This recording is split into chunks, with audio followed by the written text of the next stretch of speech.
Bapak Ibu saudara-saudara yang saya hormati, perkenalkan nama saya Yosef Puji Fernandes dari Universitas Katolik Widya Mandira Kupang. Pembicara pertama dan pembicara kedua dari kelompok kami telah menyatakan alasan-alasan mengapa kami menolak MUS ini.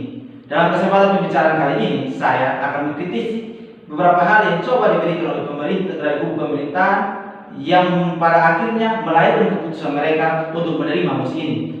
Yang pertama, saya menemukan adanya kesesatan berpikir di mana pemerintah mencoba melakukan generalisasi terhadap individu-individu, bahwa seolah-olah individu itu hanya terdiri dari satu kelompok saja. Padahal sebagaimana kita ketahui bersama, manusia sebagai substansi hadir dalam kelompok-kelompok yang berbeda-beda, sehingga dengan demikian setiap manusia memiliki lebih dari satu identitas, atau dengan kata lain lagi, dia dapat dikelompokkan lebih daripada satu kelompok, sehingga mustahil menemukan satu solusi yang dapat mengatasi segala persoalan kehidupan manusia secara sekaligus.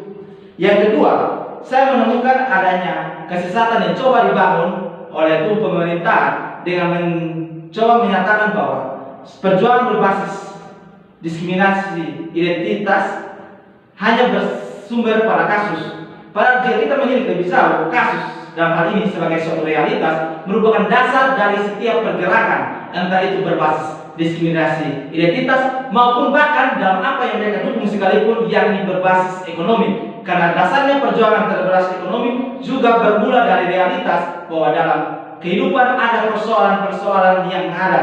Yang ketiga, kita juga menemukan bagaimana pemerintah mencoba mengelabui kita bahwa dengan kekuatan ekonomi yang lebih tinggi, seseorang dapat menguasai atau dalam petik diterima oleh orang-orang yang berada di sekitarnya. Ini adalah suatu bentuk penyangkalan terhadap realitas.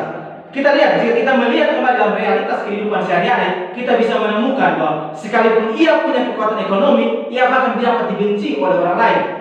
Kita mempunyai contoh-contoh dari kaum minoritas Tionghoa yang ada di seluruh dunia. Sekalipun mereka mempunyai kekuatan ekonomi yang kuat, mereka tetap ditolak.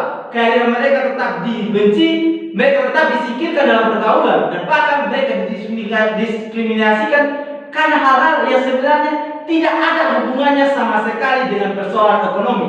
Sehingga di sini pemerintah meletakkan pidasan yang keliru dengan menyatakan bahwa ekonomi dapat menyelamatkan dirinya.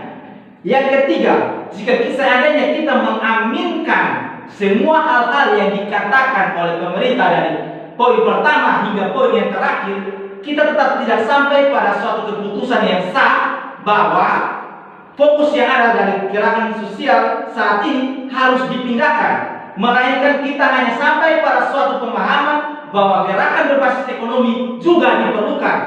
Sehingga di sini pemerintah mengambil suatu loncatan maut dengan mengandaikan bahwa ekonomi selalu lebih penting.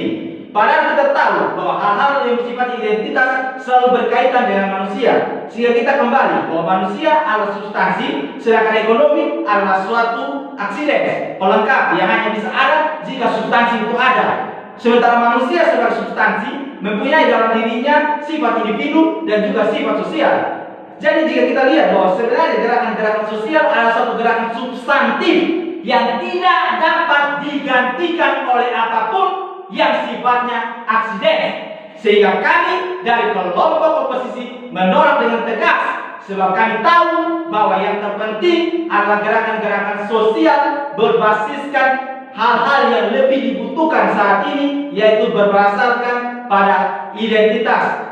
Adapun solusi yang saya tawarkan agar persoalan-persoalan ekonomi juga diperhatikan adalah bagaimana gerakan-gerakan sosial juga melibatkan dan juga memperhatikan unsur-unsur ekonomi dalam setiap gerakannya. Sekian dari saya dan terima kasih.